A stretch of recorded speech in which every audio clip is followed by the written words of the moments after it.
Welcome to the Captain's Blog. I'm David McDonough, Senior Vice President at Trilogy Financial. Please pardon our appearance.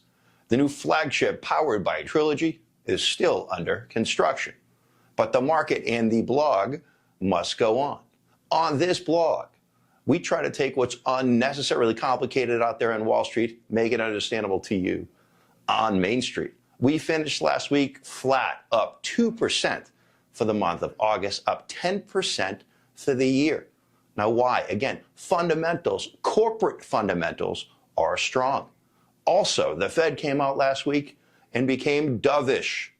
That's a little education for you out there, class, meaning they're going to, in our opinion, in the market's opinion, start lowering rates in just a week and a half.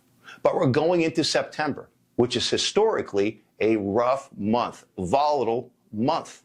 Did that happen? Did profit-taking happen this week? Or did the positivity continue? Here's your week in review.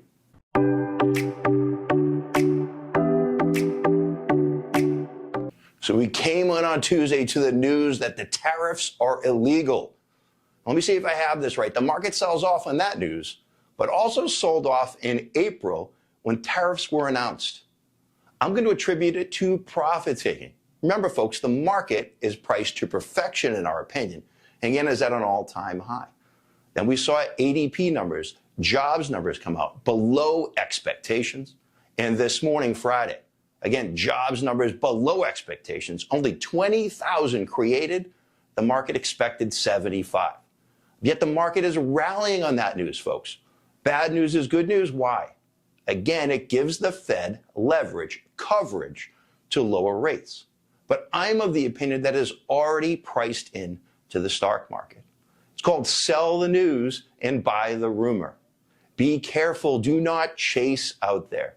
And one thing that we did witness this week is a rotation, a market rotation from the FOMO stocks to the value names, names and sectors that we've been discussing with you over the past 4 to 6 weeks. So again, as of this morning, the market is up fractionally for the week. And here's what to look for next week.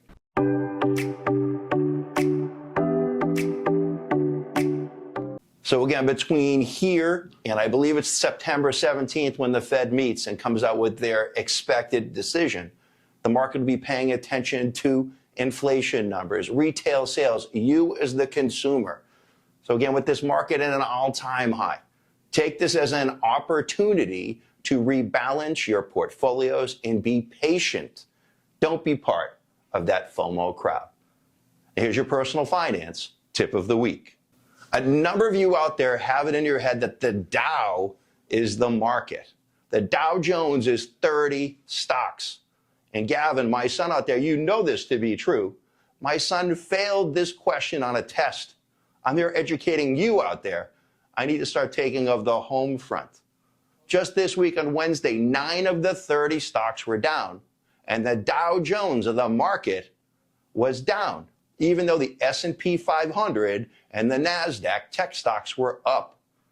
So do you want to impress your friends out there and your family at the barbecue this weekend or at the Rib Fest in Marshfield?